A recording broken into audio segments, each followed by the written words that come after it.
The scent of furniture polish clung to my skin like a second layer as I rubbed circles into the mahogany dining table. 30 feet long, this table had witnessed more criminal dealings than a courthouse, though I pretended not to know that. The mansion was quiet this afternoon.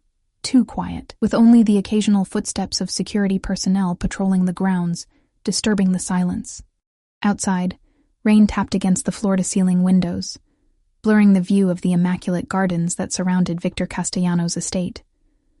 I wasn't supposed to be in this room. The main dining hall was typically cleaned by Mrs. Petrovich, but she had called in sick, and I had been reassigned. 3 months working as a maid in this fortress of a home, and there were still rooms I'd never entered. The thought made me shiver despite the warmth of the day. You missed a spot. The voice froze me in place, low, controlled, with that slight Italian accent that became more pronounced when he was angry. I hadn't heard him enter. I never did. Victor moved like a predator, silent and deliberate. "I'm sorry, Mr. Castellano," I said, not turning around. "I'll get it right away." I felt him approach, rather than heard him. The air in the room seemed to shift, molecules rearranging themselves to accommodate his presence. My heart hammered against my ribs as he stopped directly behind me. "Look at me when I speak to you, Olivia." Slowly, I turned. At 34, Victor Castellano commanded the largest criminal enterprise in the city, yet looked more like he belonged on the cover of a business magazine. Dark hair cut precisely, stubble that never quite became a beard framing a jaw that could have been carved from marble, but it was his eyes that held me captive. Dark as midnight, and just as full of secrets. "This is your first time cleaning this room." Not a question. "Yes, sir." "Mrs. Petrovich is ill." He studied me, gaze traveling from my face down to my hands, still clutching the polishing cloth. I fought the urge to hide them. 3 months of scrubbing and polishing had left them red and rough, nothing like they'd been when I worked at the hospital. "You've done well," he said finally. "Better than the old woman." A compliment from Victor Castellano was as rare as snow in July. I lowered my gaze, unsure how to respond. "Thank you, sir." He moved past me to the head of the table, running one finger along the polished surface. "Join me for a moment." Again, not a question. I glanced at the clock on the wall. I still had 3 more rooms to clean before my shift ended. "Sir, Sit, Olivia." I sat in the chair he pulled out, 3 spaces away from the head of the table.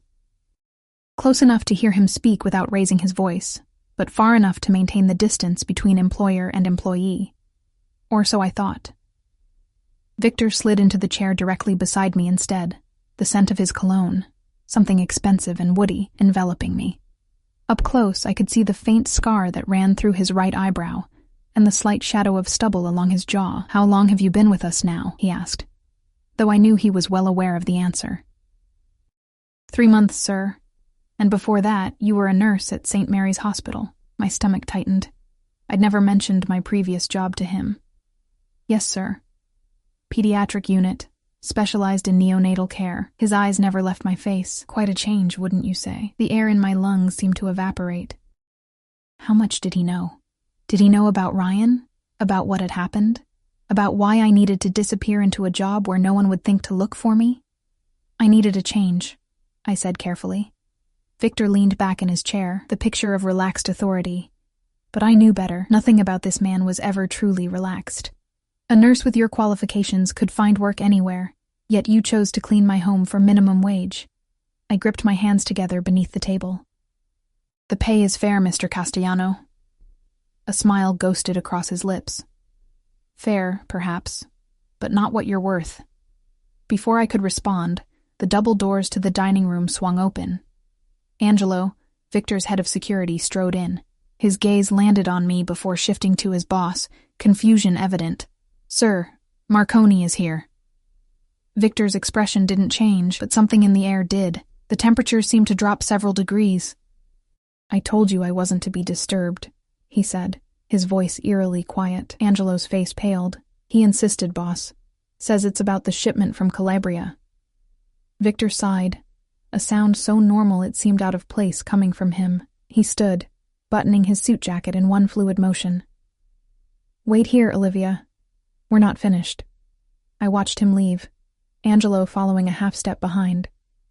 The door closed with a soft click that echoed in the vast room. I should have returned to work, should have finished polishing the table and moved on to the library as scheduled.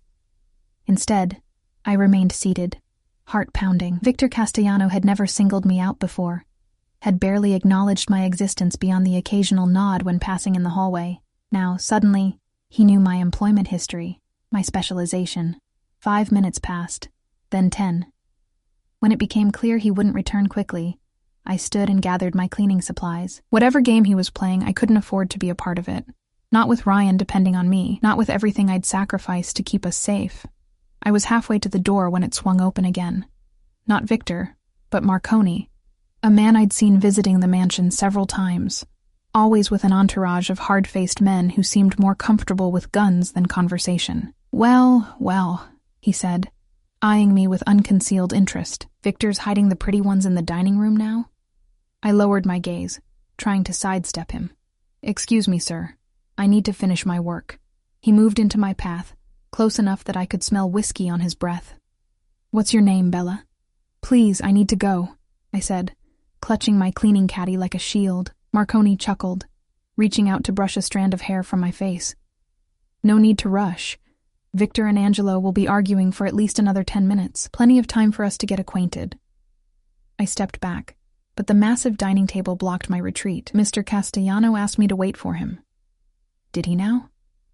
Marconi's eyes narrowed, something calculating, replacing the lecherous look.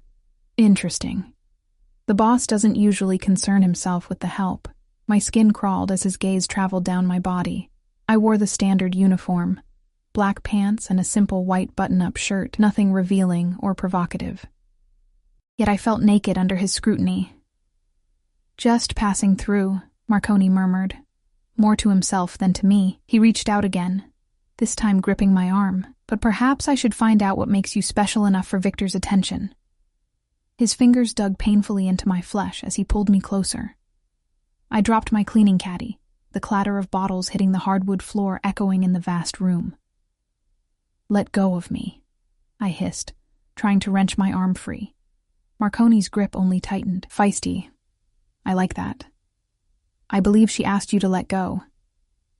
Victor's voice, cold as ice, cut through the room. Marconi released me instantly, stepping back as Victor entered, followed by Angelo and another security guard whose name I didn't know.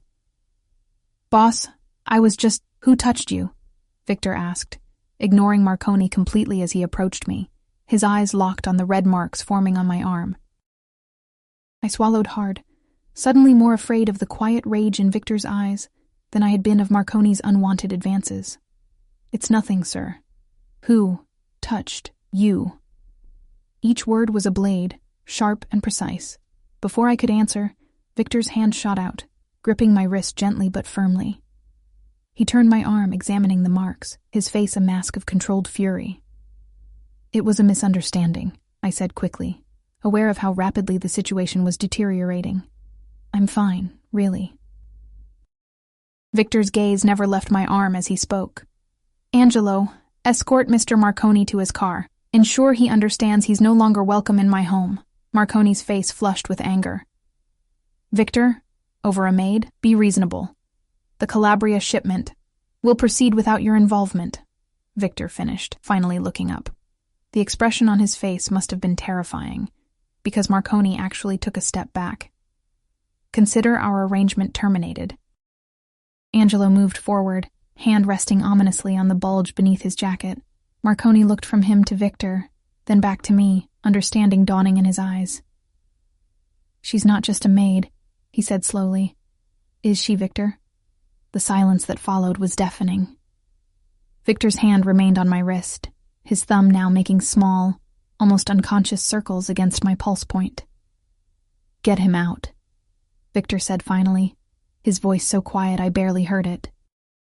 As Angelo escorted a protesting Marconi from the room, Victor turned to me, his expression unreadable. Are you hurt? I shook my head, too stunned to speak. What had just happened? What had Marconi meant? Victor released my wrist, then knelt to gather the cleaning supplies I'd dropped. The sight was so incongruous, the most feared man in the city on his knees, picking up bottles of furniture polish, that for a moment I could only stare. Sir, you don't have to. This evening, he interrupted, standing and handing me the caddy. You'll join me for dinner. Again, not a question. I can't, I stammered. My shift ends at 6 and I need to. Your shift ends when I say it does, Victor said, his tone gentle despite the finality of the words. Dinner, 8 o'clock, wear something nice. He paused, then added, please. That, please, so unexpected, so at odds with everything else, rendered me speechless. I nodded, not trusting my voice. Victor's lips curved into a slight smile. Good. Now, I believe you have the library to clean next. Just like that, I was dismissed. I hurried from the room, mind racing with questions. How did he know my schedule? Why had he reacted so violently to Marconi touching me? And most importantly, what did he want from me? By the time I finished the library and the guest bathroom, rumors had already spread through the mansion like wildfire. The other staff avoided my eyes, conversation stopping abruptly when I entered a room. Only Maria, the head housekeeper, dared approach me as I gathered my belongings at the end of my shift. Olivia, she said quietly, her weathered face lined with concern. Be careful, yes. Mr. Castellano, he is not a man to be trifled with. It's just dinner, I said, not believing my own words. Maria's expression told me she didn't believe them either. Nothing is just anything with that man. 3 years I've worked here. Never once has he invited staff to dine with him. Then why me? The question escaped before I could stop it. Maria shook her head. I don't know, child. But by tomorrow the whole city will know you're not just his maid anymore. As I left the mansion, I felt the weight of dozens of eyes watching from windows, security cameras, and the dark SUVs that lined the circular driveway. Whatever game Victor Castellano was playing, I was now a central piece on his board. And I had no idea what the rules were. I lived in a small apartment 20 minutes from Victor's estate, in a neighborhood that wasn't dangerous enough to be truly unsafe, but wasn't nice enough to attract attention. Anonymity had been my goal when I'd moved here with Ryan 3 months ago, paying 6 months' rent in advance with the last of my savings. The apartment was quiet when I arrived home. Mrs. Patel from next door sat at my kitchen table, working on a crossword puzzle. She looked up when I entered, relief washing over her face. You're late today, she said, checking her watch. I was starting to worry. I'm sorry, I said, hanging my coat on the hook by the door. There was a situation at work. Mrs. Patel nodded, gathering her things. She watched Ryan for me while I worked. A blessing I couldn't afford but desperately needed. Ryan's been fed and bathed. He fell asleep about 20 minutes ago. I followed her gaze to the small crib in the corner of the living room, where my 10-month-old son slept peacefully, one tiny fist curled near his face. Something in my chest twisted painfully at the sight of him. Thank you, I whispered, walking Mrs. Patel to the door. I pressed $40 into her hand, more than I could spare, but less than she deserved. Too much, she protested, trying to hand some back. Please, I insisted. You're saving my life. After she left, I moved to the crib and watched Ryan sleep, his little chest rising and falling with each breath. Everything I'd done, leaving my job, my friends, my entire life behind, had been for him, to protect him from a father who saw him as property, not a person. A father whose family name carried enough weight to potentially win custody, despite a history of violence. I'd been naive, thinking Jack's family money and connections would provide security. By the time I realized the price of that security, my freedom, my safety, eventually Ryan's future, it was too late. I was pregnant and trapped in a relationship that had turned from charming to controlling to dangerous. The night Jack had pushed me down the stairs, I'd made my decision. 3 cracked ribs and a sprained wrist later, I'd filed a restraining order and disappeared, giving birth to Ryan in a hospital 3 states away, before eventually settling here, where no one knew us. Or so I'd thought. The memory of Victor's words echoed in my head. Pediatric unit, specialized in neonatal care. How had he known? Had Jack found me? Was Victor connected to him somehow?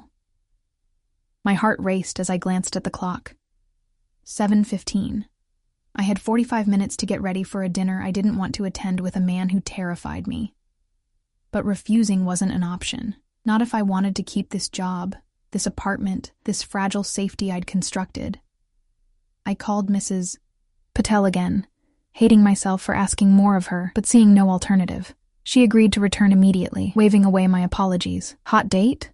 she asked with a wink, as she settled back at my kitchen table. "Work thing," I muttered, disappearing into the bathroom. I stared at my reflection, hardly recognizing the woman who looked back at me. 3 months of stress and too little sleep had left shadows beneath my eyes.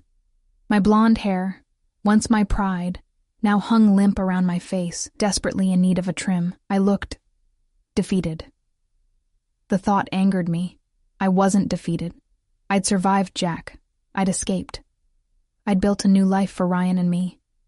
I wasn't going to let Victor Castellano intimidate me, even if he was the most dangerous man in the city. I showered quickly, blow-dried my hair, and applied makeup for the first time in months. The only nice outfit I owned was a simple black dress I'd worn to job interviews before landing the position at Victor's estate. It wasn't particularly fashionable or revealing, but it was clean and fit reasonably well despite the weight I'd lost since Ryan's birth. Mrs. Patel whistled when I emerged. "Not a work thing," she declared, eyes twinkling. "A man thing." "Definitely not," I said, reaching for my coat. "Don't wait up. I don't know how long this will take." "Take all night if you need," she said, settling in with her crossword. "Ryan and I are old friends now." Outside, I hesitated, unsure how I was supposed to get to Victor's estate. I'd assumed I would take the bus, but that would mean arriving late, something I sensed would not be tolerated. As I contemplated calling a taxi I couldn't afford, a black SUV with tinted windows pulled up to the curb. The driver's window lowered, revealing Angelo's impassive face. "Ms. Bennett. Mr. Castellano sent me to collect you." Of course he had. Of course he knew where I lived. I wondered what else he knew. The drive back to the estate was silent. Angelo made no attempt at conversation, and I was too nervous to initiate any. Instead, I watched the city pass by, the neighborhoods gradually becoming more affluent as we approached Victor's domain. Rather than the main entrance I usually used for work, Angelo drove around to a private entrance I'd never seen before. He escorted me through a door and down a hallway lined with paintings that probably cost more than I'd earn in a decade. "Mr. Castellano is waiting in the private dining room," Angelo said, stopping before a set of ornate double doors. He knocked once, then opened them without waiting for a response. The room beyond was smaller than the main dining hall, but no less impressive. A table set for 2 occupied the center, illuminated by a crystal chandelier that cast warm light over the polished wood and gleaming silverware. Floor-to-ceiling windows offered a view of the garden, now lit by discreet landscape lighting that made the rain-slicked plants glisten like gems. Victor stood as I entered, his eyes traveling slowly from my face to my shoes and back again. Unlike our earlier encounter, he wasn't wearing a suit, but dark trousers and a crisp white shirt, open at the collar. The more casual attire should have made him seem more approachable. It didn't. "Olivia," he said, my name sounding different in his accent. "Right on time." Angelo disappeared, closing the doors behind him. "I didn't have much choice," I said, before I could stop myself. A smile touched Victor's lips. "No, I suppose you didn't." He gestured to the chair across from his.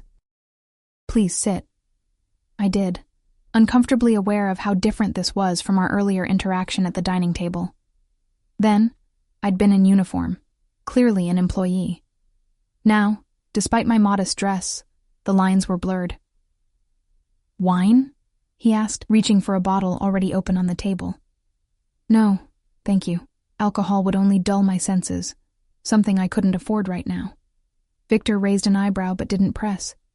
He poured himself a glass, the ruby liquid catching the light. "You're wondering why you're here, among other things.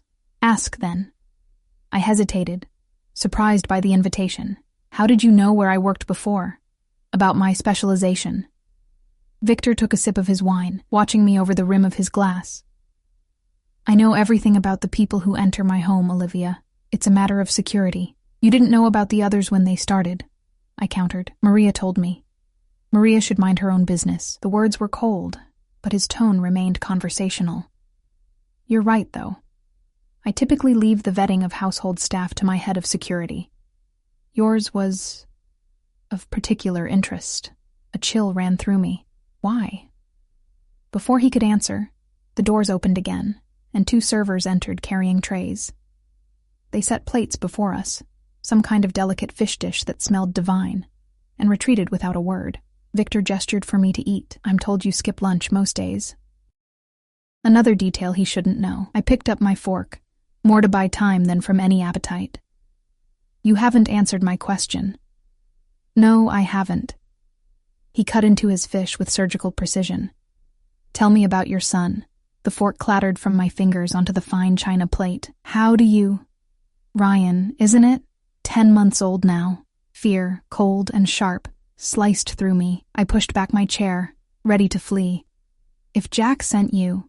Jack didn't send me. Victor's Jack voice Thornton cut through doesn't my know where panic. you are.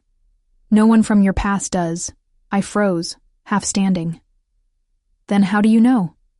Sit, Olivia. Please. I'm not here to hurt you or your son.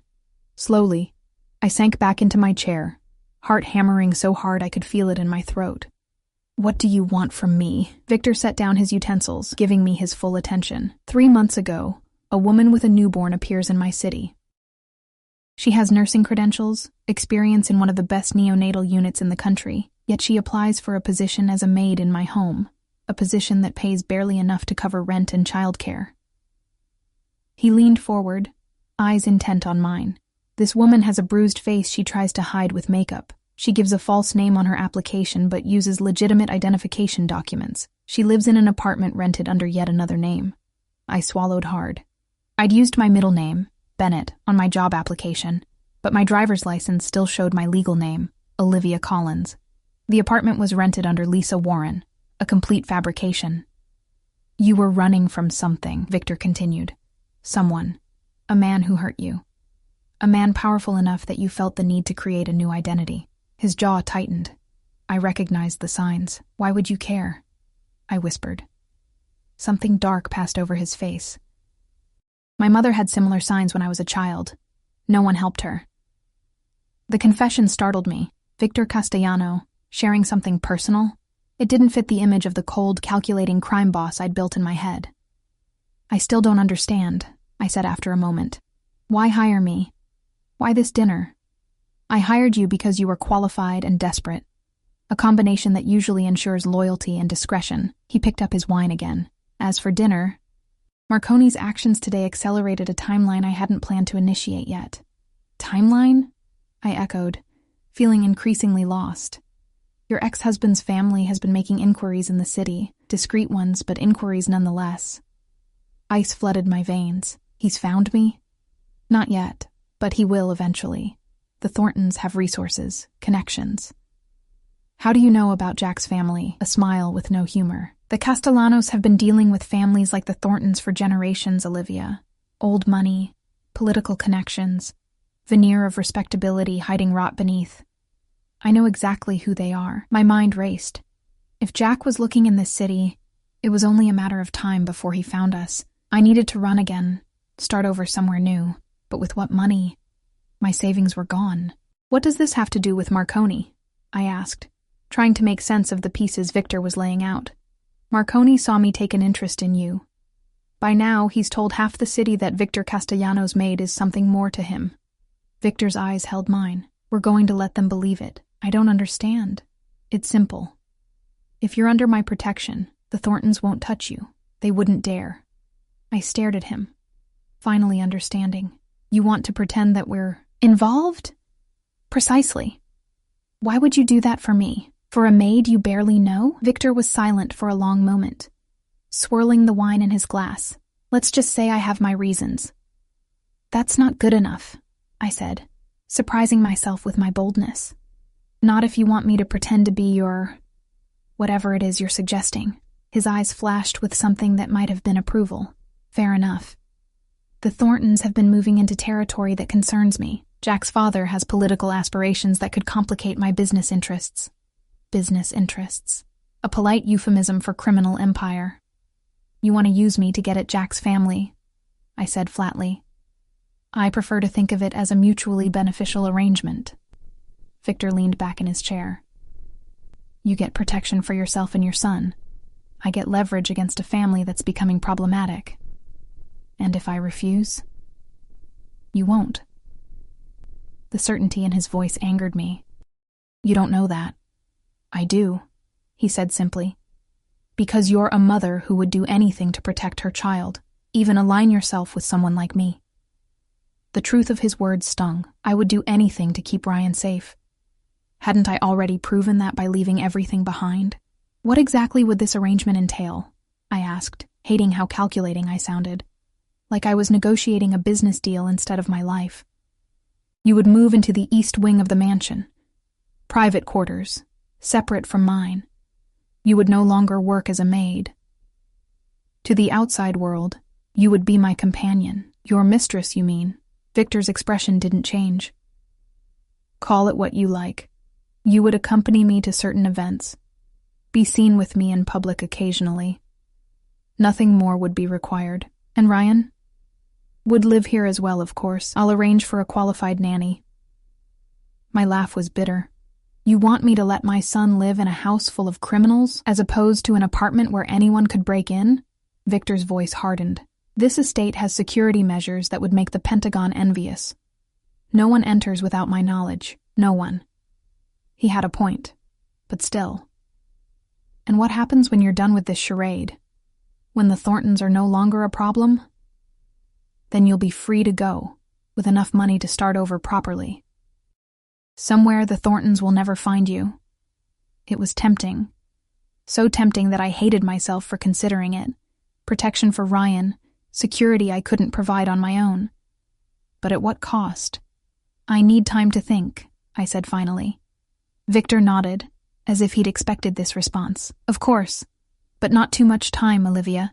The Thorntons are getting closer. As if to emphasize his point, my phone buzzed in my purse. I pulled it out, frowning at the unfamiliar number. May I? Victor asked, hand extended. Reluctantly, I passed him the phone. He read the text message, his expression darkening.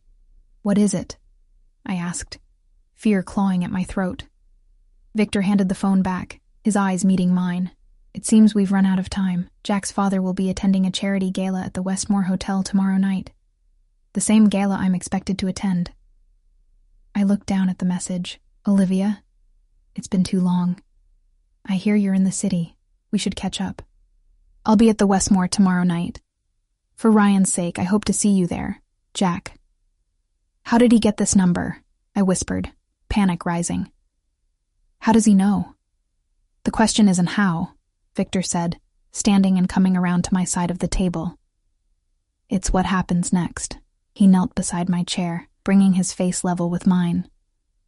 Up close, I could see flecks of amber in his dark eyes. A small scar near his temple I hadn't noticed before. I can protect you, Olivia, you and your son.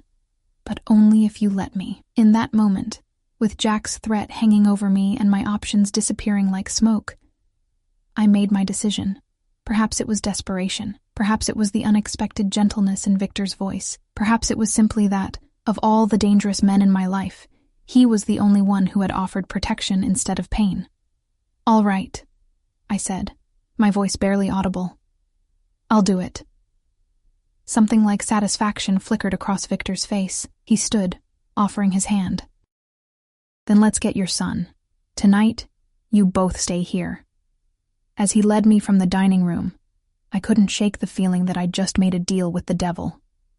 The question was, would this devil prove better or worse than the one I was already running from?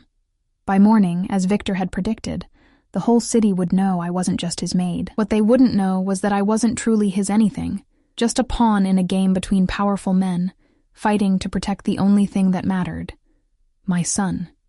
Morning sunlight streamed through windows larger than my entire apartment bathroom, painting golden rectangles across a bed that could have comfortably fit 4 people. I blinked, momentarily disoriented by the unfamiliar surroundings, the silk sheets, the plush carpet, the faint scent of jasmine from somewhere unseen. Then I heard Ryan's babbling from the adjoining room, and reality crashed back. I'd slept in Victor Castellano's mansion, in the East Wing, as promised. A suite of rooms that would have made a five-star hotel envious. Ryan had his own nursery, hastily but expertly prepared during our midnight move from the apartment. Someone had even brought his crib, his few toys, the blue blanket he couldn't sleep without. I slipped from the bed, my bare feet sinking into carpet thick enough to swallow them. The nightgown I wore wasn't mine. Silk, like the sheets, in a deep emerald that complemented my eyes. My clothes from the previous night had disappeared while I bathed Ryan, replaced by a closet full of garments I'd never seen before, all exactly my size. I found Ryan standing in his crib, bouncing excitedly and reaching for me. His face lit up when he saw me, a toothless smile that never failed to make my heart ache with love. "Good morning, little man," I whispered, lifting him into my arms. He smelled of baby powder and innocence, his tiny hands immediately going to my hair. "What do you think of our new accommodations, Ryan's only answer was a happy gurgle as he tugged at a strand of my hair. A soft knock at the door made me tense. "Yes?" I called, clutching Ryan closer. The door opened to reveal a young woman with auburn hair pulled into a neat bun. She wore a simple black dress with a white collar. Not quite a uniform, but professional nonetheless. Ms. Bennett. "I'm Sophie, the nanny Mr. Castellano hired for Ryan." Her smile was warm, her British accent unexpected. "I've brought breakfast for you both." Behind her, a man in house staff attire wheeled in a cart, laden with covered dishes, a small high chair, and what appeared to be freshly squeezed orange juice.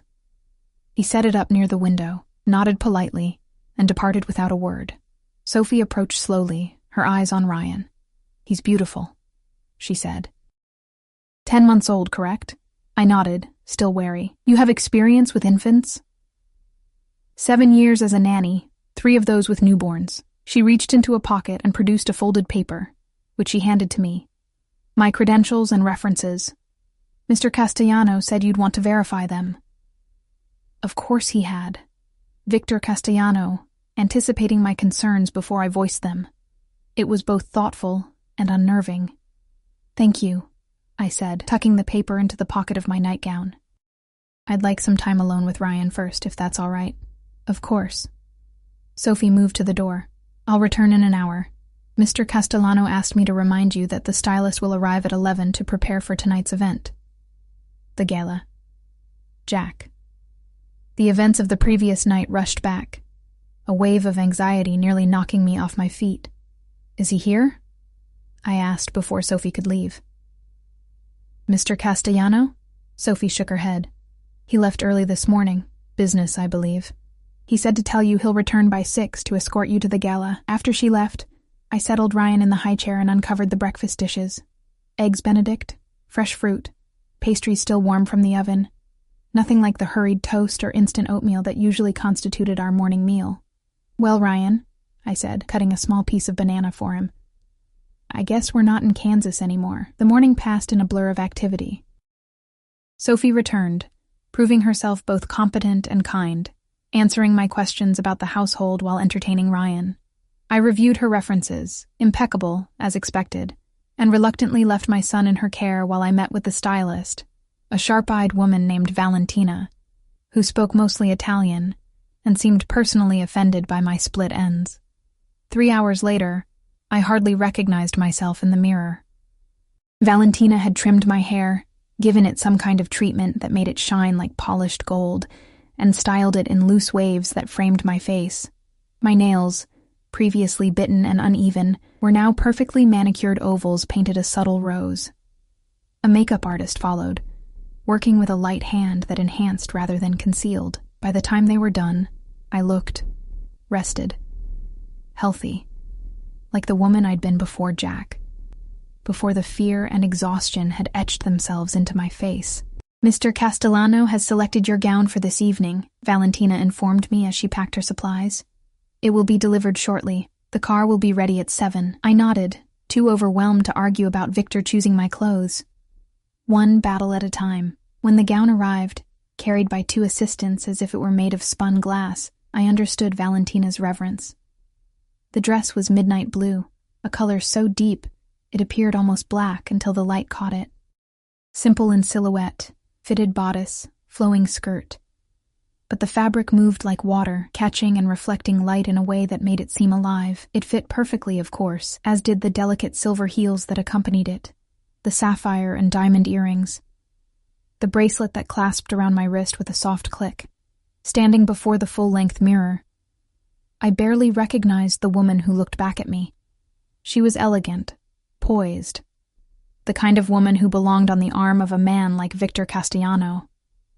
A sudden hollow ache opened in my chest. This wasn't me. This was a costume, a role I was playing to protect my son. The real Olivia Bennett, or Collins, or Warren, whatever name I was using now, was a mother, a nurse. Not this polished creation designed to convince the world I was Victor's chosen companion. "You look beautiful." I turned to find Victor standing in the doorway of my bedroom, one shoulder leaning against the frame. He wore a tuxedo that fit him like a second skin, his dark hair combed back, stubble groomed to perfect precision. A small blue flower adorned his lapel, the exact shade of my dress. "Thank you," I said, suddenly self-conscious under his scrutiny. "For the dress. For everything." Victor entered the room, closing the door behind him. "How's Ryan?" The question surprised me. "He's fine." "Sophie seems excellent." "She is. I had her thoroughly vetted." He moved closer, his gaze traveling over me in a way that wasn't exactly inappropriate, but wasn't entirely professional either. "The security team has been doubled. No one enters or leaves without my explicit approval." "What about Jack?" I asked, the name still difficult to say aloud. "What if he tries to—" "He won't," Victor interrupted, his voice hardening. "Not after tonight." "What does that mean? What are you planning?" Victor reached into his pocket and withdrew a small velvet box. "First, this." He opened it to reveal a ring, a large emerald surrounded by diamonds, set in what appeared to be platinum. It was ostentatious, eye-catching. Exactly the sort of thing a man like Victor would give a woman he wanted to show off. "I don't understand," I said, staring at the ring. "For tonight, you need to be more than just a woman I'm seen with." Victor removed the ring from its box. "You need to be someone untouchable." He took my left hand, sliding the ring onto my fourth finger. It was heavier than it looked, the emerald catching the light like a small green sun. "Your fiancé?" I guessed, staring at the ring. "My fiancé," Victor confirmed. "It's the safest position for you. No one touches what's mine, Olivia. No one." There was a possessiveness in his tone that should have frightened me. Instead, it sent an unexpected shiver down my spine. Not fear, but something more complex. "Jack won't believe it," I said.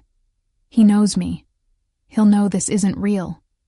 "It doesn't matter what he believes." Victor's thumb traced small circles on the inside of my wrist just above the bracelet. "It matters what he can prove, and he can prove nothing." I pulled my hand away, needing distance. "This is moving too fast. Yesterday I was your maid. Today I'm wearing a fortune in jewelry, pretending to be engaged to you." "Would you prefer I gave you less protection?" Victor asked, his voice mild but his eyes sharp. "No, of course not. It's just—" I gestured helplessly at the opulent room, the expensive dress, the ring that probably cost more than I'd earned in my entire life. "This isn't me." Victor stepped closer, close enough that I could smell his cologne. "For tonight, it is." "Can you handle that, Olivia?" There was a challenge in his voice, as if he were testing me. I lifted my chin, meeting his gaze directly. "I can handle anything for Ryan's safety." Something like approval flickered in Victor's eyes. "Good. Then there's one more thing you should know before we leave." "What?" "In public, I'm going to touch you." His voice dropped lower, the words almost intimate. "Nothing inappropriate, but enough to convince everyone that you're mine. That means my hand at your back, perhaps on your waist. I might kiss your cheek, whisper in your ear." My heart rate quickened. "I understand."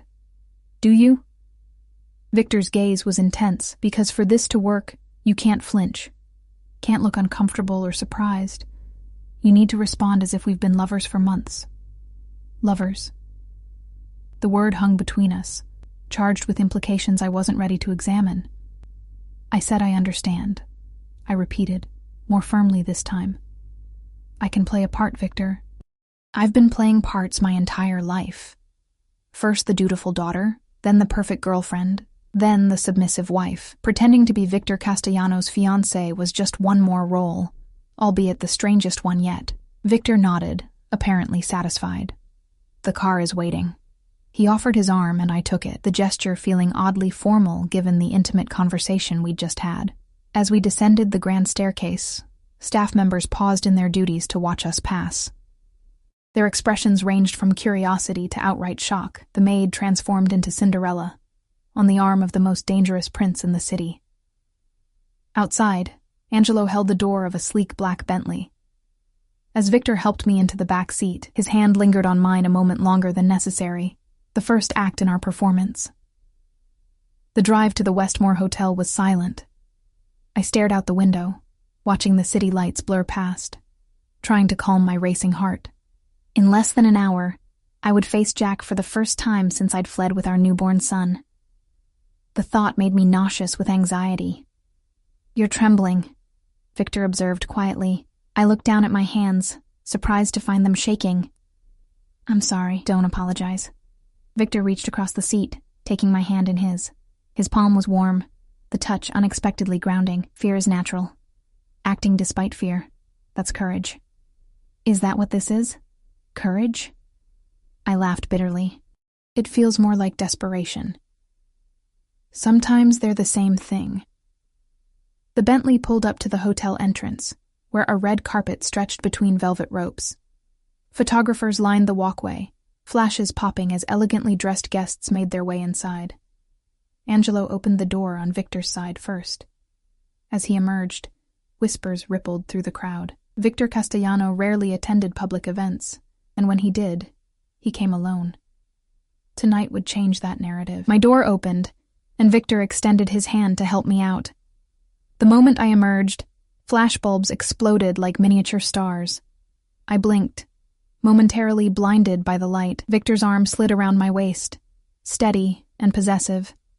"Smile," he murmured near my ear. "You're the envy of every woman here." I forced a smile, leaning into him as if it were the most natural thing in the world. We moved down the red carpet, Victor nodding occasionally to people he recognized but never stopping to chat. The message was clear. Victor Castellano was above the fray, untouchable. Inside, the ballroom was a glittering spectacle of wealth and privilege. Crystal chandeliers cast rainbow prisms across walls draped in silk. A string quartet played in one corner, their music nearly drowned out by the hum of conversation. Waiters in white gloves circulated with champagne and hors d'oeuvres on silver trays. Victor kept me close, his hand a constant presence at the small of my back. He introduced me to various people. Politicians, business owners, a judge, never using the word fiancé, but making it clear with his body language and the prominent display of my ring that I was his. I played my part, smiling and nodding, offering brief, polite responses when directly addressed. Most people seemed too intimidated by Victor to engage me in extended conversation, which was a relief. The fewer questions I had to answer, the less chance of saying something that would expose our charade. "You're doing well," Victor murmured as we moved away from a conversation with the mayor. "Very convincing." "I told you I could play a part," I replied, maintaining my smile as a waiter offered champagne. I declined. Victor took a glass, but didn't drink. "He's here," Victor said suddenly, his voice so low I barely heard him. 3:00. Don't look yet." My heart stuttered in my chest. Jack was here, in this room. The man I'd fled from, the father of my child, the source of nightmares that still woke me in a cold sweat. "Breathe, Olivia," Victor instructed, his lips close to my ear. "Look at me." I turned to him, grateful for the direction. Victor's eyes held mine, dark and steady. "You are safe," he said, each word precise and calm. "He cannot hurt you here. Do you understand?" I nodded, trying to slow my breathing. "Good." Victor's hand moved from my back to my face, cupping my cheek in a gesture that appeared tender to anyone watching. "Now laugh, as if I've said something amusing." I forced a laugh, the sound brittle even to my own ears. "Better," Victor approved, his thumb brushing my cheekbone. "Now, we're going to turn and walk toward the bar. He'll see you. He may approach. Are you ready? No, I wasn't ready. I would never be ready, but I nodded anyway. Victor smiled. A rare, genuine smile that transformed his face from merely handsome to devastating. It was part of the act, I knew, but effective nonetheless. He pressed a kiss to my forehead, lingering just long enough to make it convincing, then turned us toward the bar, and there was Jack. He stood with a group of men in expensive suits, a champagne flute in one hand, the other gesturing emphatically as he spoke. He looked the same, handsome in that golden boy way, with his perfectly styled hair and straight teeth, and the confident posture of a man who'd never been told no. The sight of him made my stomach churn. This was the man who had charmed me, then controlled me, then hurt me. The man who had pushed me down the stairs while I was 7 months pregnant, then called an ambulance and tearfully told the paramedics I'd tripped. Jack's gaze swept the room and locked onto me. Recognition flashed across his face, followed by shock as he registered Victor's arm around my waist, the possessive way Victor inclined his head toward mine. He's seen us, I whispered, fighting the urge to run. Good, Victor replied, guiding me not toward the bar but directly toward Jack and his group. Let's say hello. Victor, no, trust me, he murmured, the words a command and a request all at once. Before I could protest further, we were there, standing before the man I'd once believed I loved. Mr. Thornton, Victor said, his voice casual yet somehow carrying an undercurrent of threat. I don't believe we've been formally introduced. Victor Castellano. Jack's face had gone pale beneath his tan. Mr. Castellano, Yes, of course. Your reputation precedes you. Victor's smile didn't reach his eyes. As does yours. Jack's gaze darted to me, then to the ring on my finger, then back to Victor. I see you've met Olivia. More than met, Victor corrected, his arm tightening around my waist.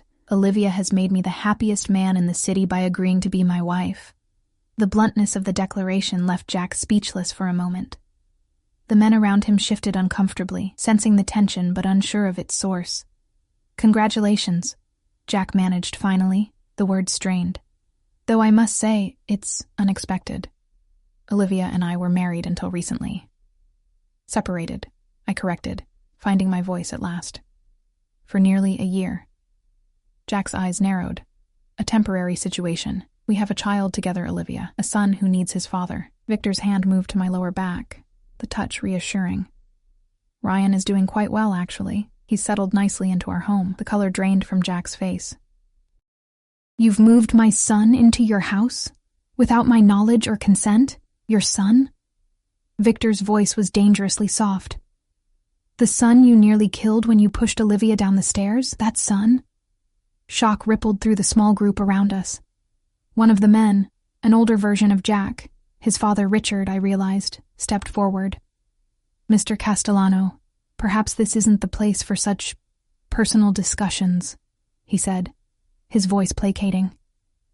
Victor ignored him, his gaze fixed on Jack. Let me be perfectly clear, Mr. Thornton. Olivia and Ryan are under my protection now. Any attempts to contact them, to approach them, to so much as speak their names, will be considered a personal insult to me. His smile was all teeth, and I take personal insults very seriously. Jack's face had gone from pale to red, anger overriding his initial fear. You can't just take my family. Your family? I interrupted, anger surging through me. You lost the right to call us that the moment you put your hands on me. Olivia, be reasonable, Richard Thornton interjected. Jack made a mistake, one he's paid for. But keeping a father from his child is a necessary precaution when the father is violent. Victor finished for him. His voice remained pleasant, but his eyes had gone cold. Now, gentlemen, my fiancé and I have other guests to greet. I trust we understand each other. Without waiting for a response, Victor guided me away, his hand firm at my back. I could feel Jack's eyes burning into me as we moved through the crowd. But Victor's presence, solid, imposing, kept me anchored. Breathe, Olivia, Victor reminded me as we reached a quieter corner of the ballroom. You did well. I realized I'd been holding my breath. I exhaled shakily, my hands trembling again. You outed him. In front of his father, his colleagues. I did. Victor signaled a waiter, who brought a glass of water. He pressed it into my hands. "Drink." I obeyed, the cold water helping to center me. "What happens now?" "Now?" Victor checked his watch. "Now, we stay another 30 minutes. Long enough to be seen, but not so long that you have to endure another encounter. Then we leave. And tomorrow? The next day? Jack won't just give up." "No," Victor agreed, his expression thoughtful. "He won't. But he'll be more careful now, more subtle." Which means we continue as planned. You remain under my protection, in my home. We maintain the engagement fiction until the Thorntons are no longer a threat. I nodded, the weight of my new reality settling over me. For better or worse, my fate was now tied to Victor Castellanos. The devil I knew versus the devil I didn't, except I was beginning to wonder if Victor was truly the devil I'd assumed him to be. 2 weeks passed in a surreal blur of adjustment and pretense. I learned to navigate the mansion without getting lost, to respond naturally when Victor introduced me as his fiancée, to dress and act the part of a crime lord's chosen companion. Ryan thrived under Sophie's care, and I found unexpected comfort in the security of Victor's home, where guards patrolled the perimeter and every entry point was monitored. Jack hadn't attempted direct contact since the gala, but Victor's sources reported he was making inquiries, gathering information. The restraining order I'd filed before fleeing meant little to a man with his resources and connections. Only the shield of Victor's name and reputation kept Jack at bay, a fact that both relieved and troubled me. Victor himself remained an enigma. He was unfailingly polite, solicitous of my comfort and Ryan's well-being, but maintained a careful distance. Some nights he dined with us. Other nights he was absent, attending to business I didn't ask about. When we were in public, restaurants, charity events, the theater, he played the attentive fiancé to perfection. His touches just intimate enough to be convincing without crossing boundaries that would make me uncomfortable. In private, those touches disappeared, and I found myself strangely disappointed. Tonight, I sat in the library, a book open but unread in my lap. Ryan had been asleep for hours, the mansion quiet save for the occasional footsteps of security personnel. Victor had been gone since morning, attending to something he'd described only as a complication. I'd learned not to press for details. The library door opened and Victor entered, loosening his tie as he crossed the threshold. He looked tired, the lines around his eyes more pronounced than usual. "You're still awake," he observed. Moving to the bar cart in the corner, he poured 2 fingers of whiskey into a crystal tumbler. "Trouble sleeping?" I shook my head. "Just reading." I lifted the book as evidence, though I couldn't have said what page I was on. Victor nodded, taking a seat in the leather armchair across from mine. He sipped his whiskey, eyes closing briefly as if savoring the burn. "Long day?" I asked, setting my book aside. A smile flickered across his lips. "You could say that." "Anything I should be concerned about?" Victor studied me over the rim of his glass. "Concerned for me, Olivia? How touching." I flushed, annoyed at being mocked. "Concerned for our arrangement, for Ryan's safety." "Ryan is perfectly safe," Victor assured me, his tone softening. "As are you." We fell into silence, the crackling of the fireplace the only sound between us. After a moment, Victor spoke again. "There's an event tomorrow night. A dinner at the governor's mansion. I'd like you to accompany me." I tensed. "Will the Thorntons be there?" "Possibly. Richard is a significant donor to the governor's campaign." Victor set his glass down. "Is that a problem?" "No," I said quickly. "I just like to be prepared." Victor's gaze was penetrating. "You handled Jack well at the gala. Better than I expected. I've had practice pretending he doesn't terrify me." The words slipped out before I could stop them. More honest than I'd intended. Victor leaned forward, elbows on his knees. "Tell me about him," he said. "Not what he did to you. I know that part. Tell me how you met, how it began."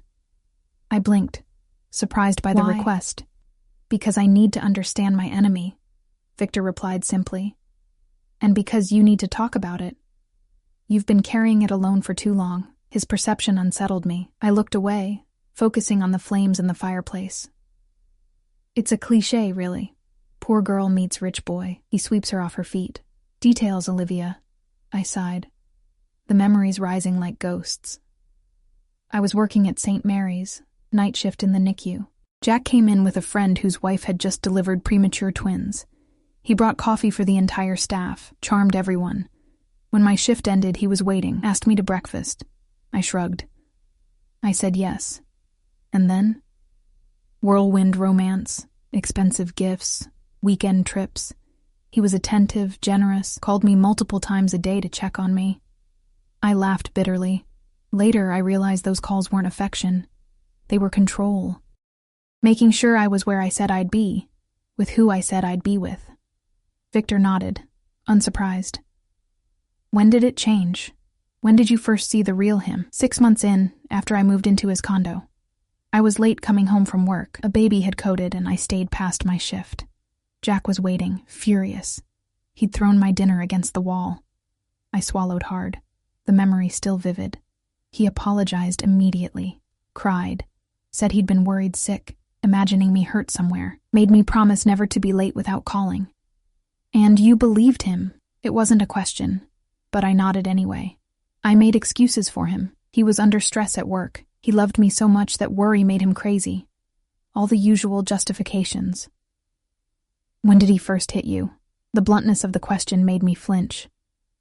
After we were engaged, I went to lunch with a male colleague. Jack saw us. That night, he slapped me. I touched my cheek, the phantom sting still there after all this time. I packed a bag. He blocked the door, begged forgiveness, promised therapy, but didn't go, Victor guessed. Went twice. Claimed the therapist said there was nothing wrong with him. I shook my head. By then I was pregnant, trapped, or so I thought. Victor was silent for a long moment, watching me with those dark, unreadable eyes. The stairs, he said finally. What precipitated that? My throat tightened. This was the hardest part to discuss. The memory I tried hardest to suppress. I found evidence he was embezzling from his family's foundation, confronted him. He denied it, then admitted it, then said I would never tell anyone because who would believe me over him? You threatened to go to his father, Victor said, filling in the blank. I nodded. He laughed at first. Then I showed him the copies I'd made of the evidence. That's when he... My voice faltered. I don't remember much after the first push. Just falling, then waking up in the hospital with broken ribs and terror that I'd lost the baby. Victor's expression had hardened, a muscle jumping in his jaw, and yet, despite all that, despite nearly killing his unborn child, his family still supports him. Money protects its own, I said with a shrug. Richard would never let a scandal touch the Thornton name. Easier to paint me as unstable, a gold digger who got pregnant on purpose to trap his son. Is that what they're saying? That and worse. I managed a weak smile, hence the running, the false names, the cleaning job. Victor stood, moving to kneel beside my chair. The position was so unexpected, so at odds with his usual commanding presence, that I could only stare as he took my hands in his. Listen to me, Olivia, he said, his voice low and intense. Jack Thornton will never touch you again. Never come near you or Ryan, I promise you that. Something in his tone sent a chill down my spine. What are you planning? Nothing you need to concern yourself with. He released my hands, standing again. Just know that you're safe now, permanently. I caught his wrist before he could move away.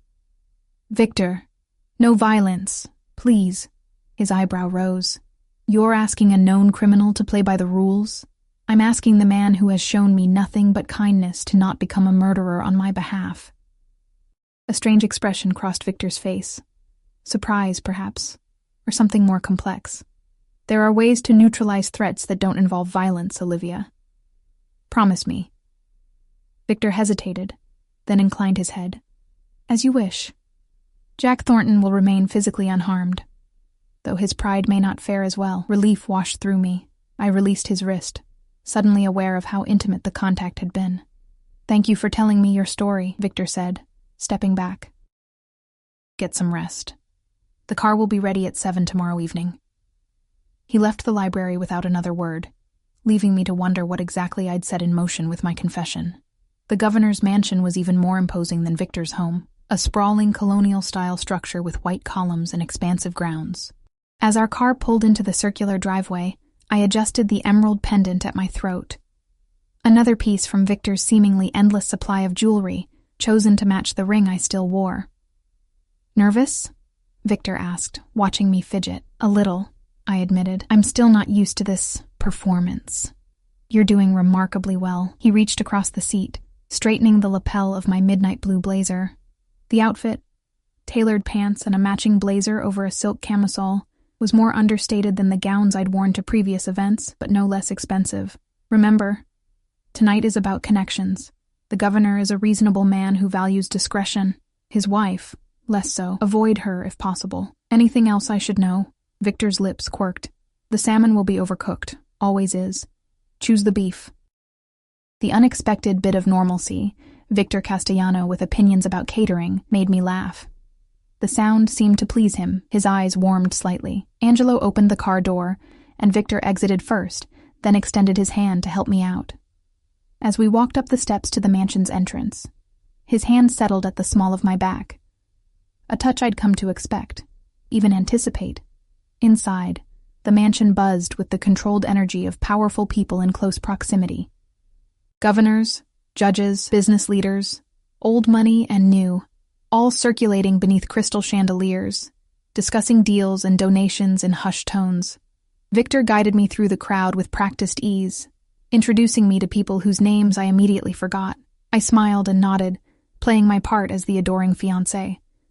For tonight, at least, the Thorntons were nowhere to be seen. "Victor Castellano," a voice boomed from behind us. "About damn time you showed your face at one of these things." We turned to find a barrel-chested man with a shock of white hair and the florid complexion of someone who enjoyed good scotch, perhaps too much. The governor, I realized.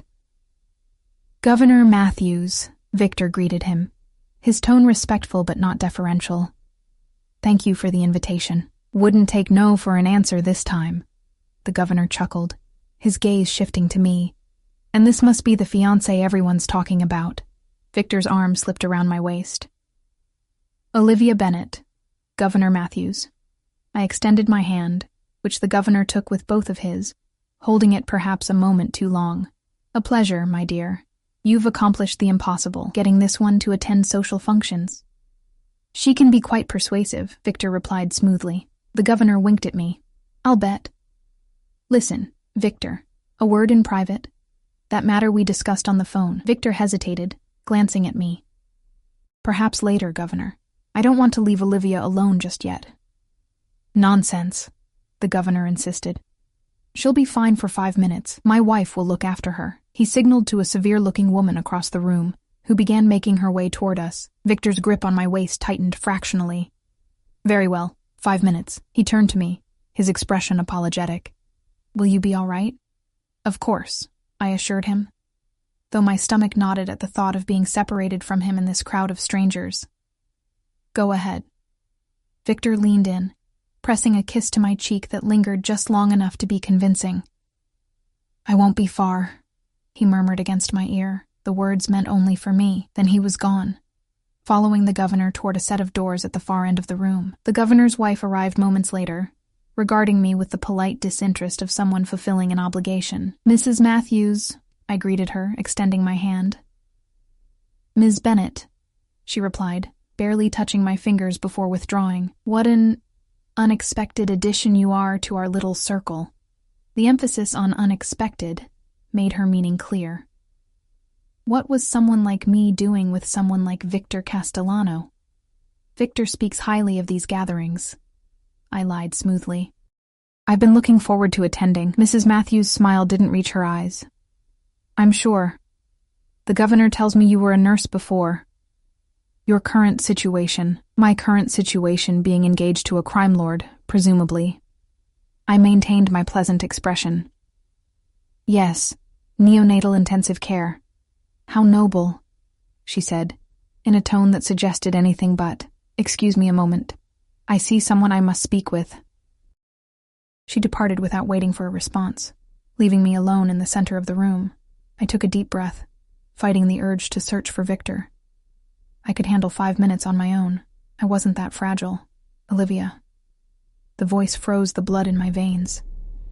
Jack stood behind me, too close, his cologne, the one I'd once found appealing but now made me nauseous, enveloping me in an unwelcome cloud.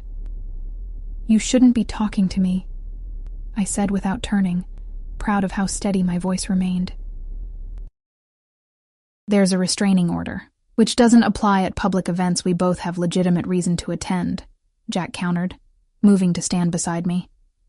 He looked the same as at the gala, handsome, polished, the perfect facade hiding the monster beneath. "You look well. Better than when I last saw you. Please leave me alone, Jack," he sighed, as if I were being unreasonable. "I just want to talk about our son. My son. You can't keep him from me forever, Olivia." "Watch me," I said, finally turning to face him directly. Jack's expression hardened. "This engagement to Castellano, it's a sham, isn't it? What did you do? Beg him for protection? Offer him the same services you offered me to secure my ring?" The crude implication made me flinch, but I held my ground. "You know nothing about my relationship with Victor." "I know you've moved my son into the home of a known criminal," Jack hissed, dropping the pleasant facade. "Do you have any idea how that looks? What the family court judge will say when I petition for emergency custody? Fear clawed at my throat, but I forced it down. Go ahead. Try. Explain to the judge why you violated a restraining order. Why you have 3 domestic violence complaints in your record. Why you pushed your pregnant fiancée down a flight of stairs." Jack's face flushed with anger. "No one will believe you over me. My father has the governor's ear. Half the judges in this city on speed dial. Is there a problem here? Not Victor, as I'd expected, but Angelo, appearing suddenly at my side like a guardian angel in a tailored suit. His expression was pleasant, but his eyes were cold as they assessed Jack. "No problem," Jack said, taking a step back. "Just catching up with my ex." "Ms. Bennett," Angelo said, ignoring Jack completely. "Mr. Castellano asked me to escort you to the East Terrace. He's been detained longer than expected." Relief flooded me. I nodded, turning away from Jack without another word. Angelo guided me through the crowd, his solid presence a barrier between me and the room. "Thank you," I murmured as we reached the doors to the terrace. Angelo inclined his head slightly. "My job, Ms. Bennett." The terrace was empty, the October night too cool for most guests to venture outside. I moved to the stone railing, breathing in the crisp air, trying to calm my racing heart. The encounter with Jack had shaken me more than I wanted to admit. "You handled that well." I turned to find Victor approaching, his expression dark. "You saw?" "Angelo texted me the moment Thornton approached you." Victor came to stand beside me at the railing, close enough that our shoulders nearly touched. "I would have intervened myself, but the governor was being particularly thorough in his requests." "It's fine. I'm fine." I wrapped my arms around myself, suddenly cold. Jack mentioned petitioning for emergency custody of Ryan. Victor snorted. "Let him try. My lawyers are already building a case that would bury him. The restraining order, the hospital records from your fall, testimony from nurses who treated your previous injuries, all of it admissible in family court." I stared at him, caught off guard. "You've been preparing for this?" "Of course."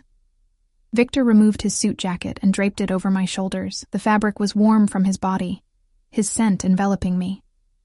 "I told you, Olivia. You and Ryan are under my protection now. That means anticipating threats, not just reacting to them. Why?" The question that had been haunting me for weeks finally escaped. "Why are you doing all this? The truth, Victor. Not that line about the Thorntons being problematic for your business." Victor was silent for a long moment, his gaze fixed on the manicured gardens below. When he finally spoke, his voice was quieter than usual. "When I was 8 years old, my father killed my mother." The statement was so unexpected, so matter-of-fact, that for a moment I couldn't process it. "Victor, He held up a hand, stopping my response. She had tried to leave him many times. Each time he found her, brought her back, punished her. The last time, the punishment was fatal. His jaw tightened. I witnessed it, did nothing, could do nothing. I was a child. Horror washed through me. "I'm so sorry." Don't be. It was a long time ago. Victor turned to face me, his expression carefully controlled. But I made a promise that day, that I would never be like him, that I would never harm those weaker than myself, that I would protect those who couldn't protect themselves. Even if you had to break other laws to do it, I said softly, understanding dawning. A ghost of a smile touched his lips. Even then, the world isn't black and white, Olivia. Sometimes good people do bad things for the right reasons. Sometimes bad people do good things for selfish ones. I've made peace with the ambiguity of my choices.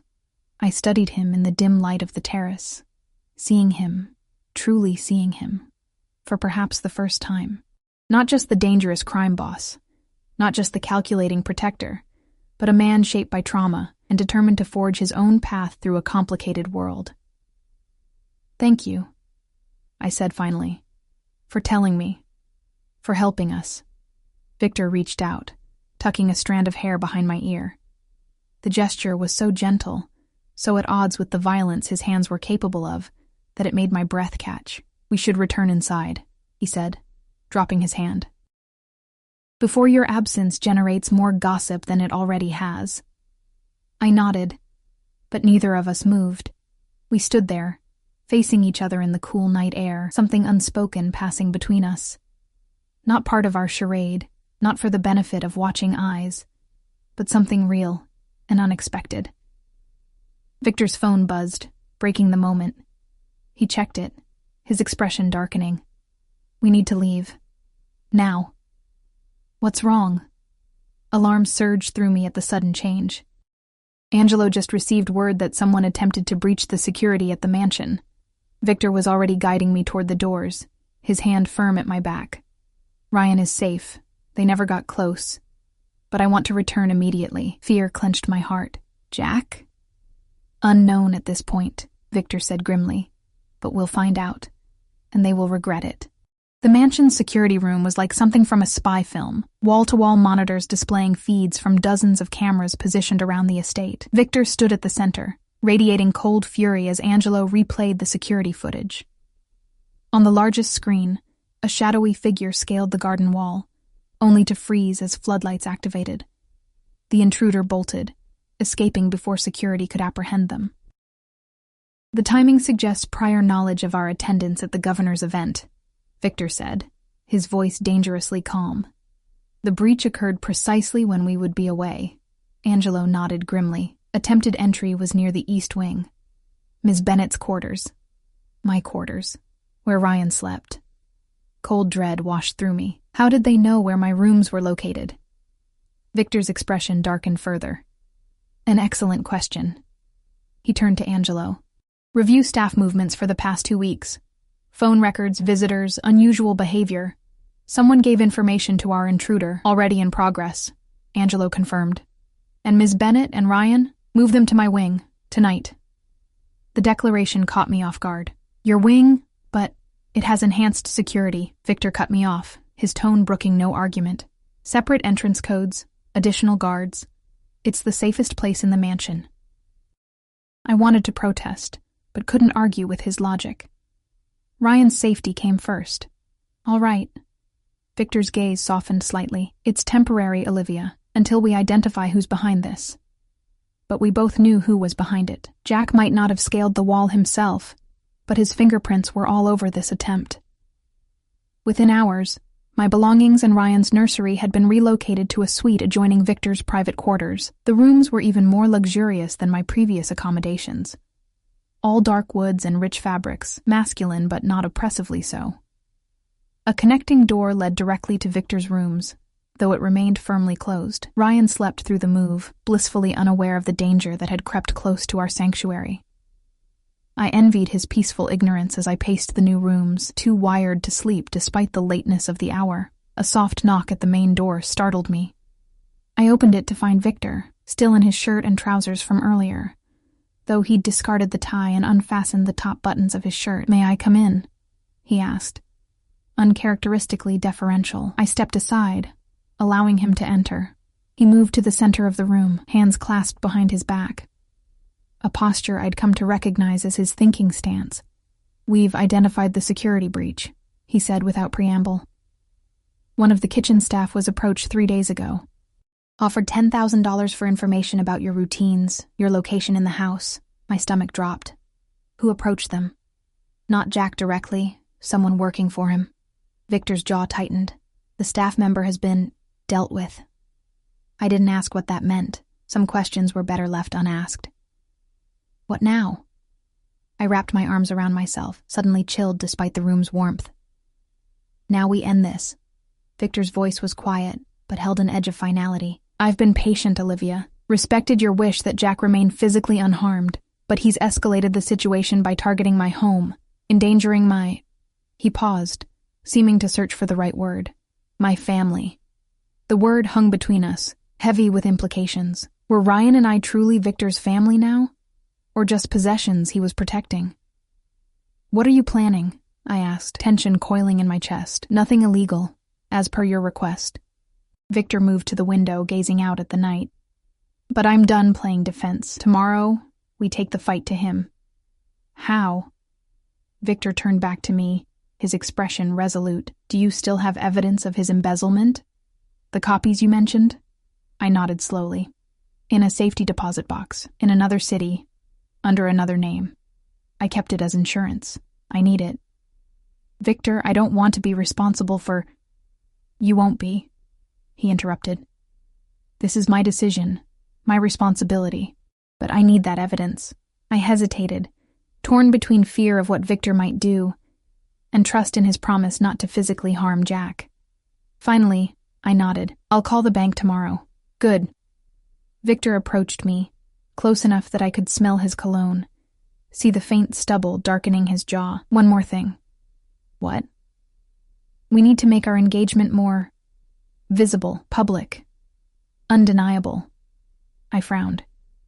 It's already all over the society pages. What more do you want? A formal engagement party, here, at the mansion. Invite the city's elite, the press, everyone who matters. The suggestion startled me. You hate public events. A smile tugged at the corner of his mouth. I do. But sometimes exceptions must be made. And this helps us how? It establishes legitimacy, Victor explained. Makes it harder for Jack to paint you as someone who's using me for protection. Makes our relationship seem more real.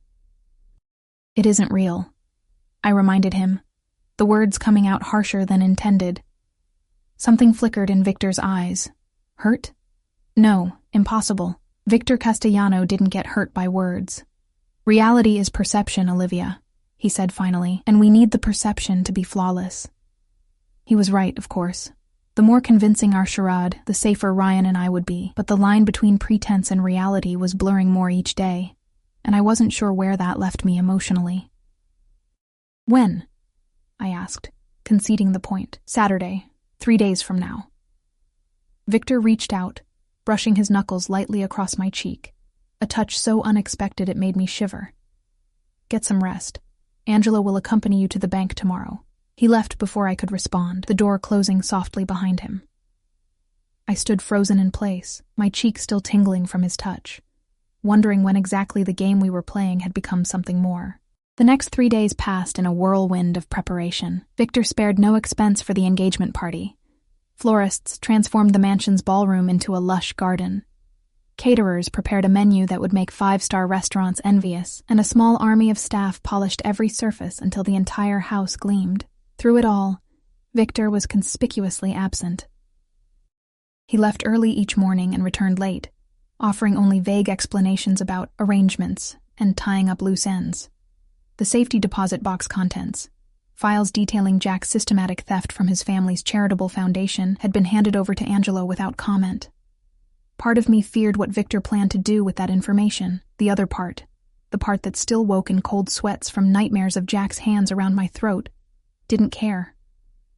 Saturday evening arrived, and with it a stylist to prepare me for the party.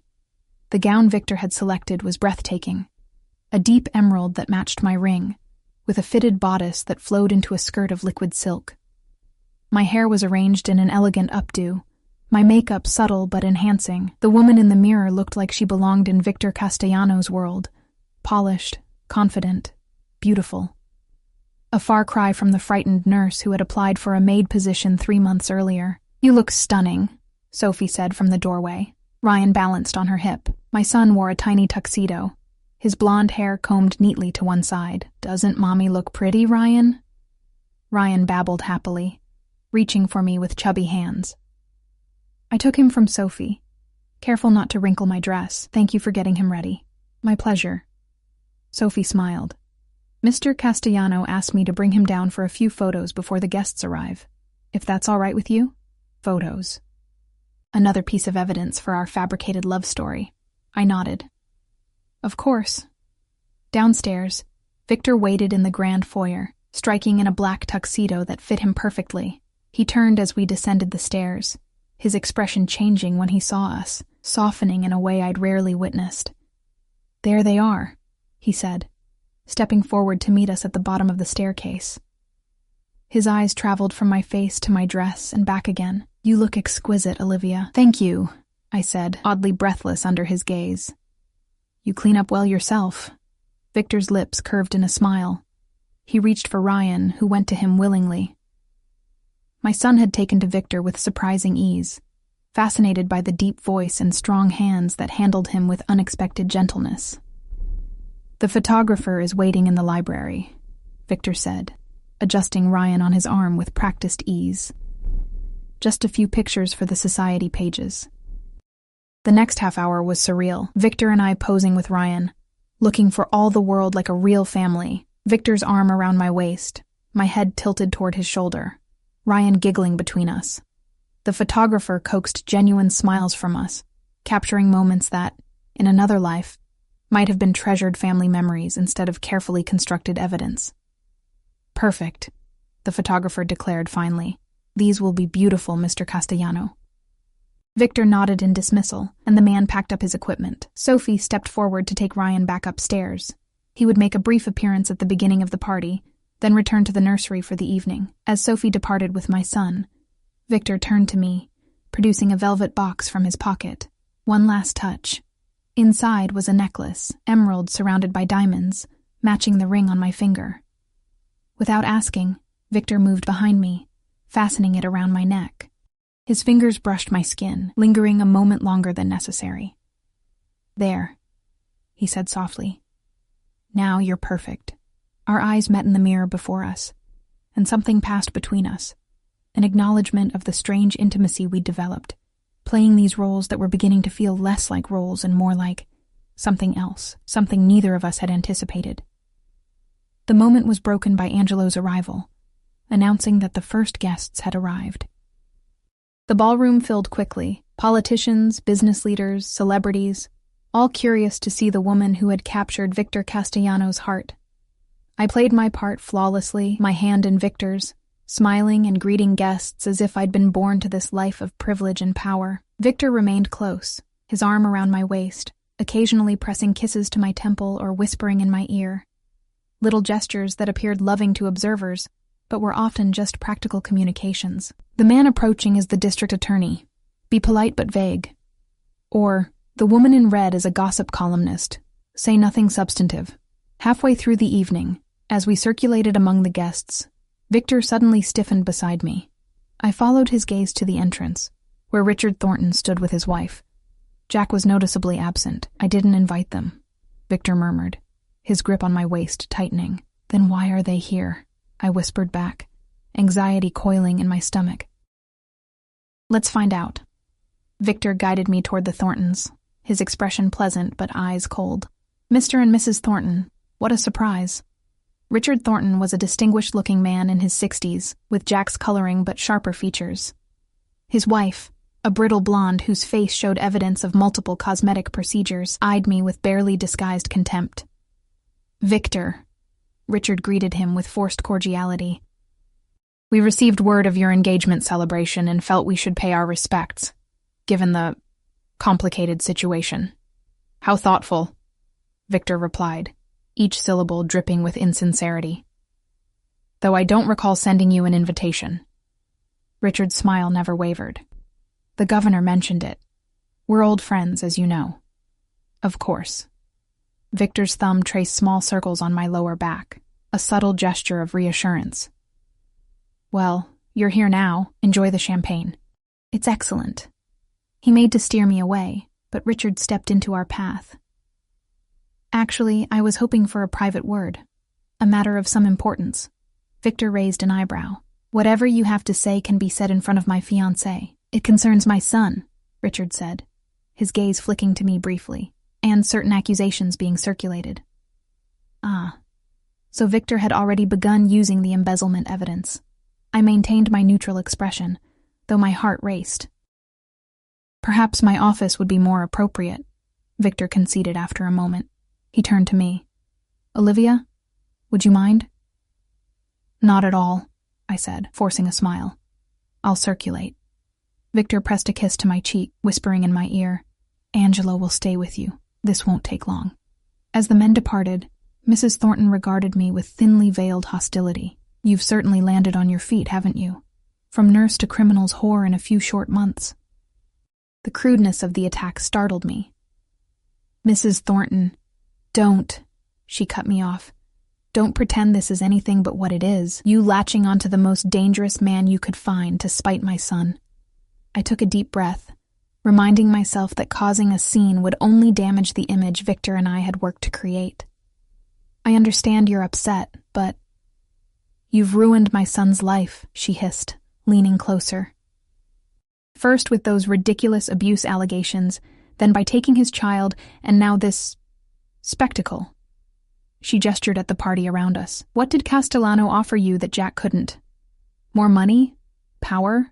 Or just the thrill of sleeping with a killer? Angelo materialized at my side, his presence a silent warning. Mrs. Thornton straightened, plastering a false smile on her face as another guest approached. Perhaps some air would do you good, Ms. Bennet, Angelo suggested quietly. I nodded, grateful for the escape. He guided me toward the terrace doors, away from Mrs. Thornton's venomous stare. Outside, the cool night air helped clear my head. The garden below was illuminated by strategic lighting, creating an ethereal glow among the carefully manicured paths. Are you all right, Ms. Bennet? Angelo asked, keeping a respectful distance. Yes, thank you. I took another deep breath. Does it ever get easier? Being hated by strangers for reasons that have nothing to do with who you actually are? Angelo's lips quirked in a rare, almost smile. In Mr. Castellano's world? No, but you learn to wear it like armor. Before I could respond, the terrace doors opened again. Victor emerged, his expression unreadable. Angelo, give us a moment, he said. Angelo nodded and moved to stand by the doors, close enough to intervene if needed, but far enough to give us privacy. Victor joined me at the railing. Richard Thornton has agreed to remove his family's opposition to your custody of Ryan. I stared at him in disbelief. Just like that? Why would he? Because the alternative is a federal investigation into the family foundation, Victor interrupted. The evidence you preserved was quite comprehensive, Olivia, enough to send Jack to prison for a very long time. You blackmailed them. Victor shrugged. I presented options. Richard made his choice. He turned to face me fully. Jack will be leaving the country tomorrow. An extended posting at the family's London office. He's surrendering all parental rights to Ryan as part of the arrangement. The news was so unexpected, so monumental, that for a moment I couldn't speak. Freedom. Real freedom. Not just temporary protection, but a permanent solution. Jack gone. His legal claims to Ryan severed. Why? I finally managed. Why would Richard agree to this? Jack is his son, and the foundation is his legacy, Victor replied. Richard built it over 40 years. It funds hospitals, research, scholarships, all bearing the Thornton name. A scandal would destroy not just the foundation, but the family's reputation for generations. So he sacrificed Jack to save the family name, in a manner of speaking, though sacrifice implies Jack is innocent. Victor's voice hardened. He isn't. He stole from sick children and battered women to fund his lifestyle. Richard knows that now. Has proof he can't ignore. Tears welled in my eyes. Relief, gratitude, and a dozen other emotions I couldn't name, all colliding at once. Thank you, I whispered. I can't ever repay this. Victor reached out, brushing a tear from my cheek with his thumb. You don't need to. We stood in silence for a moment, the sounds of the party a distant backdrop to the significance of what had just happened. "What happens now?" I asked finally. "With us, I mean. This arrangement." The engagement. Something shifted in Victor's expression. A vulnerability I'd never seen before. "That depends." "On what?" "On whether it's still just an arrangement to you." The question hung between us, charged with possibility. My heart pounded as I searched his face for meaning. "What are you saying, Victor?" He stepped closer, close enough that I could feel the warmth of him in the cool night air. "I'm saying that what began as pretense has become something else. For me, at least. Something else." I echoed, afraid to name it directly. "Yes."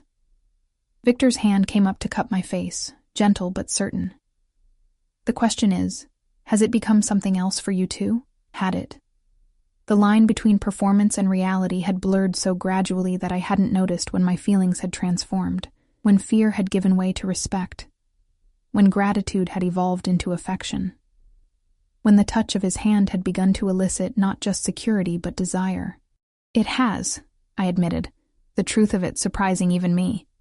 "But I'm afraid." "Of me?" Victor's brow furrowed. "Of us." I placed my hand over his where it rested on my cheek. "Of what happens when the novelty wears off. When I'm no longer the damsel you saved, but just me. Olivia. With all my baggage and fears and trust issues." Victor's eyes held mine, steady and certain. "I know exactly who you are, Olivia. I've seen your strength, your determination, your capacity to love. Those aren't qualities that fade with novelty. And Ryan? He's part of this too." A genuine smile spread across Victor's face. "Ryan is the easiest part of the equation. I love that boy. Would protect him with my life, whether you and I—" He hesitated. "Whether there's an us or not." The sincerity in his voice was unmistakable. This wasn't the practiced charm Jack had used to ensnare me. This was raw, honest vulnerability from a man who rarely showed such emotion. "I want to try," I said softly. "For real this time. Not for show, not for protection. Just us. Seeing what we could be together." Relief and joy transformed Victor's expression. He leaned forward, his forehead touching mine. "That's all I'm asking for. A chance."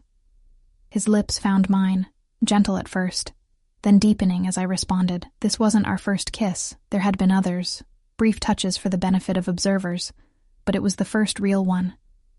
The first that wasn't for show, wasn't calculated to maintain our fiction. When we finally broke apart, Victor smiled. Not the controlled curve of lips he showed the world, but something genuine and warm. "We should return to our guests. Do we have to?" I asked, only half joking. The idea of facing the crowd again after this intimate moment felt jarring. Victor laughed, the sound startling in its normality. "Unfortunately, yes. Just a little longer. Then they'll leave, and we can begin the real celebration." "Which is?" "The start of our actual engagement." His eyes gleamed with mischief. "Unless you'd like to give back the ring?" I glanced down at the emerald on my finger, now a symbol of something true rather than fabricated. "I think I'll keep it. It's growing on me." Victor kissed me again, quickly this time. "As you wish." As we returned to the ballroom, Victor's arm around my waist felt different.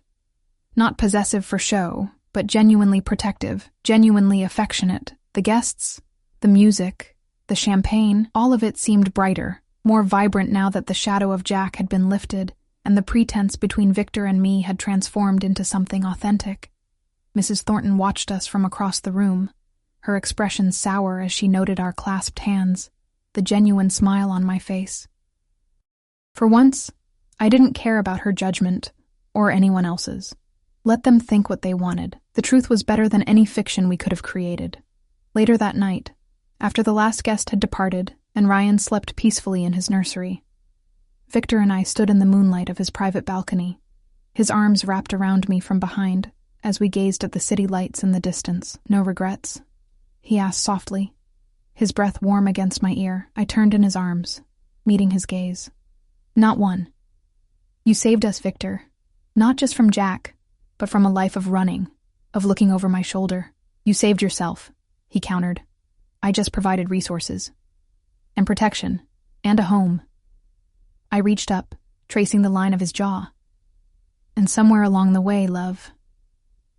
The word hung between us, new and fragile but undeniable.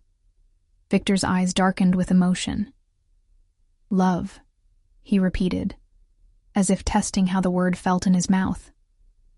Yes, I suppose that's what this is. You suppose? I teased, raising an eyebrow. Victor laughed, pulling me closer. I know. I've known since that first night at the governor's gala, when you faced Jack without flinching. When I realized I would tear the world apart to keep you safe. That's a bit dramatic, I murmured, though his words sent warmth spreading through my chest. I'm an Italian from a crime family, Victor replied with mock solemnity. Drama is in my blood. We laughed together, the sound carrying into the night, a promise of lighter days ahead, of healing, of building something neither of us had dared hope for when our paths first crossed.